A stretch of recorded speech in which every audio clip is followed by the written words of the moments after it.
Hey, Seb, two-part question, just because we asked you the other night. They showed you yakking in the garbage in the fourth quarter. Was it just not You said it so nicely. feeling what was behind that? I don't know. I was just feeling like I was about to throw up and was calling for a garbage can. Yeah, I don't know. Maybe the emotions of the game, everything going on, just wasn't feeling great. But good thing there was a garbage can right there and it didn't end up on the floor. The second one, just reflecting on the season, you guys didn't get the end goal you wanted, but the growth of this team to get to the finals. I'm guessing, knowing you pretty well, that's going to fuel you going into next year. Yeah, I think when you set lofty goals, sometimes not achieving them feels like failure, but this season wasn't a failure. What we've been able to accomplish here in such a short amount of time with this entire city backing us, behind us, and doing something that's never been done before is a success. And so I think obviously there was this pressure and understanding that we didn't achieve our goal and this season, kind of goes to shit. And I don't believe in that. I believe there's beauty in the struggle and you have to understand what it feels like to lose to come out on top. And for us, having that silence in the locker room, knowing what it feels like to be so close and not get it is going to fuel us going into this offseason and into this next year of understanding what it takes to win. I'm just gonna two questions. One, gonna follow up and phrase it a little more nicely than Doug did. Did you getting sick on the floor? How much, if at all, did that affect your play on Wednesday night? Or I use no excuses. Yeah, no excuses. It's this at this point in the season, everyone's hurt, banged up, not feeling well. There'll be no excuses coming from me on whether that affected my game or not. Yep. And second part, as you look to the offseason, are you planning on staying in the U.S., going back to Oregon? And I guess what are you prioritizing if you are staying home? Yeah, I am staying home, not going overseas. Obviously, going to be really busy with USA basketball and doing a lot of training camps and excited to continue to work on my game. I believe last year having my first healthy offseason, being able to work on my game, I was able to come out and have the year that I wanted. And so this year I'm excited to be able to do that again and take my game to the next level.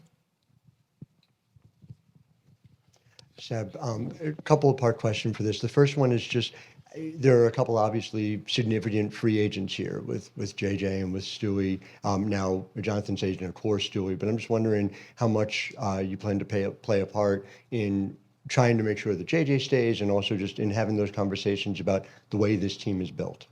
Yeah, JJ staying is a key part of what we are building here and what we've built here. Being able to see her growth through this year was nothing short of amazing. And she's a reason why we got as far as we did, because she was able to figure out what she needed to do to help us win. And so for me, I know walking out, I told her, don't leave without, me being able to talk to you, because I want to be able to tell her and continue to obviously allow her to do what it is she wants to do and what she's searching for. But just have her understand how thankful I am for what she was able to do this year, how she was able to buy in and commit herself. And obviously I feel for her. She's been in this position many times of being just short of her goal, but I know we're going to be able to win one with her, and I know she's going to understand that, and just going to do everything I can to make sure she comes back next year and is as happy as she can be.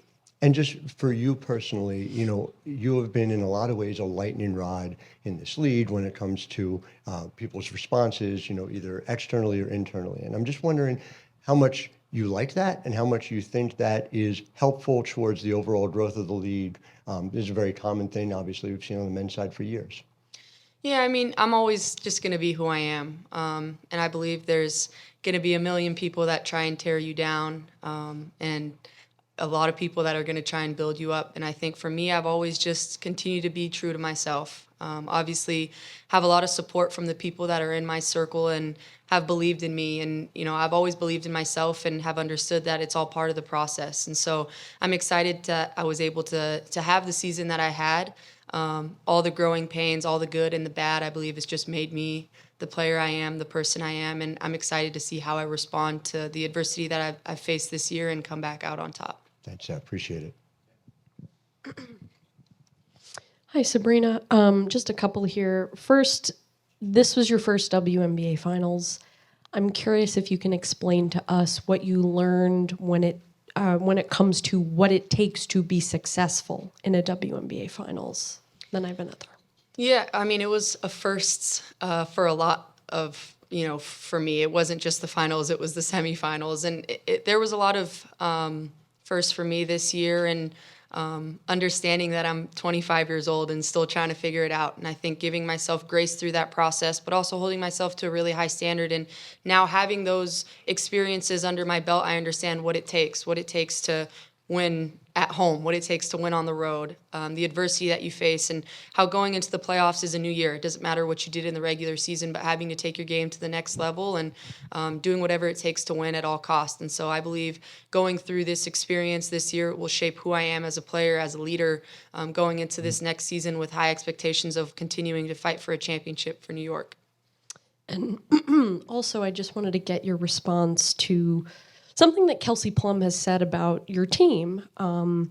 She said, as much as they're a team, they're not a team, if that makes sense. They're really good individual players, but they don't care about each other. And you can tell in those moments they revert back to individual basketball. Just wanted your thoughts on that, just because of the culture you guys have built this season. You've talked about it. Yeah, I mean, that couldn't be further from the truth. I believe that I've never been on a team that's been more committed to one another than what it's been like this year. We had players from all over come together in such a short amount of time and commit to one another, commit to role changes to try and win. And for a team as new as we were with so many different role changes to come in and be in a finals is unheard of. And so obviously people are going to say what they want, but I believe us at the core understand the commitment that we had to each other to get to this point. And, I wouldn't have wanted to do it with anyone else. And I'm so excited that we had the team that we did and we bought into one another, because it's really tough to get to this point. And Vegas lost many before they were able to win. And so I think it's not losing sight of that's part of the struggle. That's part of figuring out what it takes to get on top, is having to lose. Sab, you mentioned, thank you for being with us, by the way. You mentioned the sting and the silence in the locker room. So for you, it's a game you love too. How do you balance feeling that sting, but also getting back to playing something that you love and that's helped you so much? And basically, when do you think you'll be back shooting in the gym? Another day or so. Yeah, I mean, I think it's just being one with your emotions in that time and not shying away from everything that you're feeling, making sure you're present with the hurt, the pain, what it feels like to lose, and being so close to understanding what it takes to win. But also understanding there was no regret. I left it all out there. I did everything that I possibly could. I was hurt in the first 2 games, didn't use it as an excuse. Wasn't feeling well in the third and continued to just push through. And for me, I can look at myself in the mirror and understand that I did the best that I could. And so obviously it was short of what my goals were and what our goals were as a team, but it's just understanding that it's back to work. It's going to last a couple days, and then now I'm looking forward to the next season and understanding that this offseason is going to be really big for me to continue to just work on my game. Hey, Sabrina, how are you? Good, how are you? So at the first week of training camp, you told me that one thing that you focused on in the offseason was just building your lateral quickness and strength to address getting to your spots quicker on defense. I know you said that you're going to be back at the gym soon. So what do you plan to work on in the offseason?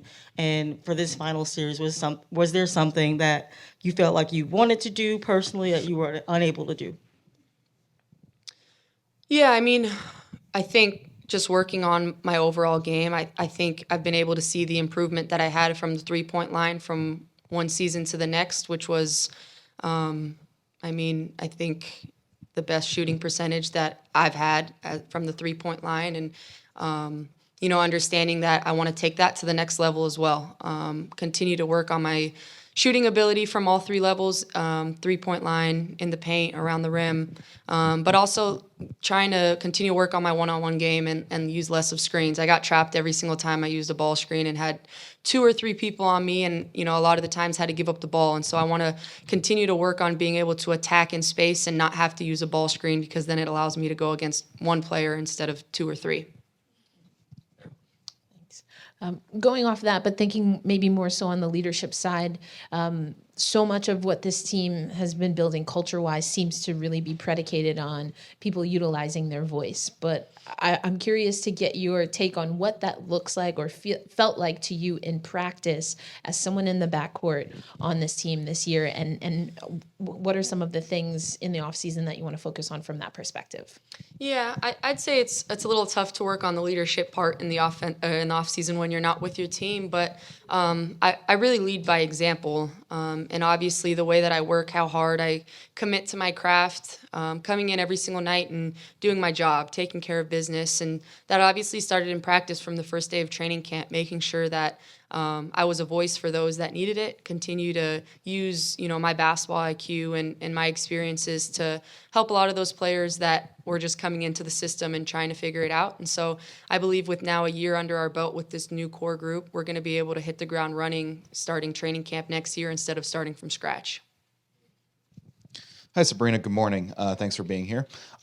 This year, every year's been kind of a roller coaster for you, but this year in particular, from a business perspective, from a personal perspective, and of course, from a basketball perspective, this might have been your busiest year yet. But yet, it was rewarding at the same times, too. So in the face of an exhilarating yet trying year, what would you say you've learned the most about yourself as both an athlete and as a human being as well? That's a great question. I would say just how strong I am and what my purpose is. And my purpose as a basketball player and just as a person is continuing to stay true to myself, but also the legacy and impact that I can leave to a lot of young girls and boys who continue to look up to me and watch me. Although we won, lost, whatever it is, continuing to be a role model for those that were able to be in this arena, were able to watch me on TV, were able to see how I present myself, the human being that I am, and what's important to me, and that's continuing to inspire the next generation. And I was able to do that through my foundation, through continuing to just give back in the communities that have meant so much to me, and not losing sight of the importance and significance of that when I have this platform. And that's near and dear to my heart, and I'm going to continue to do that. I have a camp next week in Eugene, and it's back to work and giving back to all those young kids that are looking for a role model. Appreciate your time and insight. Thank you. Hi, Sabrina. You already touched on this a bit in response to Jackie's question, but I wanted to build off of it. How would you describe the relationships that you've built with this group, especially in the moments that people maybe might not see on TV? Yeah, nothing short of amazing. There was no drama within this group. We bend, but we didn't break. And that was something that was a testament to our culture, what Sandy built here, the commitment of all of us as individuals was wanting to come together and make this thing work. And to be able to see so many players from so many different backgrounds, different teams come together in 2 weeks of training camp and figure it out and hit the ground running and start the season, continuing to fight for what we wanted to accomplish. It started with the connections that we had off the court, on the court, and our level of commitment to one another. Good morning. You've seen your role on the team has evolved a lot over your 4 years in the league, and this year in particular, with all the new talent, you took on different roles this way as well. What do you think you learned the most about yourself throughout this process this season, and what do you think you'll be able to take from this year and build on in 2024 and beyond? Just to be, being able to be adaptable. Obviously the role that I had last year was different than the role that I had this year, but just as important. And for me, I think it was the ability to understand where I'm needed, what I'm needed to do, and continuing to improve as a basketball player, because I'm not just a scorer, I'm not just a passer, I'm not just a rebounder, but I'm able to get my teammates involved and find ways to help my team win, whether one thing's working or not. And I believe that's something that I've always done my entire career, and I pride myself on, is just being able to be effective when one thing's not going well. And so for me, I've understood that's always been my strength, but continuing to take that to the next level. Hey, Sab, good morning. Thanks for being here. I didn't hear you earlier. Just wanted to clarify. You said you weren't feeling well game 3 and you were hurt for the first 2 games. Did I hear that correctly? Yes, What kind of injury was it? hip injury. Hip? Something that just, was it something you felt throughout the season or just coming into I the heard it in the postseason? Connecticut game. Game 3. 3? The game in Connecticut would be game 4. 4. Then you told Ben earlier, you don't make excuses, but did it kind of hinder mobility, like on the court? Yeah, I had to get an injection before the game just to be able to play in those first 2 Vegas games. So obviously not ideal, but it's just kind of what happens. And yeah, there's no excuse obviously, but yeah, I mean, I wasn't really able to walk, so it wasn't timing wasn't great, but I believe it taught me something, and it's all part of the plan. And gonna do what I can to continue to try and stay away from injury. Right. And if you could pinpoint, were you playing at 80%, 70% after you got the injury? I don't know, because I don't want to use it as an excuse. Not a high percentage. Wanted to know how you feel you've grown as a film watcher from your time at Oregon to now. I've never been asked that question, and I love it. I've always watched a crazy amount of film on just being able to understand what teams are doing, but also understanding what they're trying to accomplish and how I'm able to put myself in a position to punch first and understand what it is that I'm trying to get at. And I watch all games, tendencies, what teams are trying to get to, what their strengths are, end of game situations.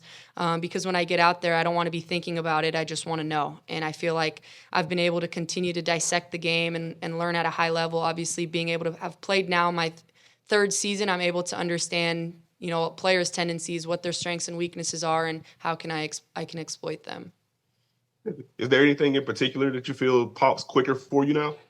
What did he say? Pops quicker? Anything that pops out on film for you quicker now than you did earlier? No, I don't think in particular. I think just understanding actions a lot better, understanding defensive schemes, how teams are playing me, and ways to exploit that have been something that I've just been able to see and have just known how to counter really well. Got you. Thank you. Great. Thanks, Sabrina. Jocelyn will be up next. Thank you, guys. And sorry I didn't do the media. I was sick after the game.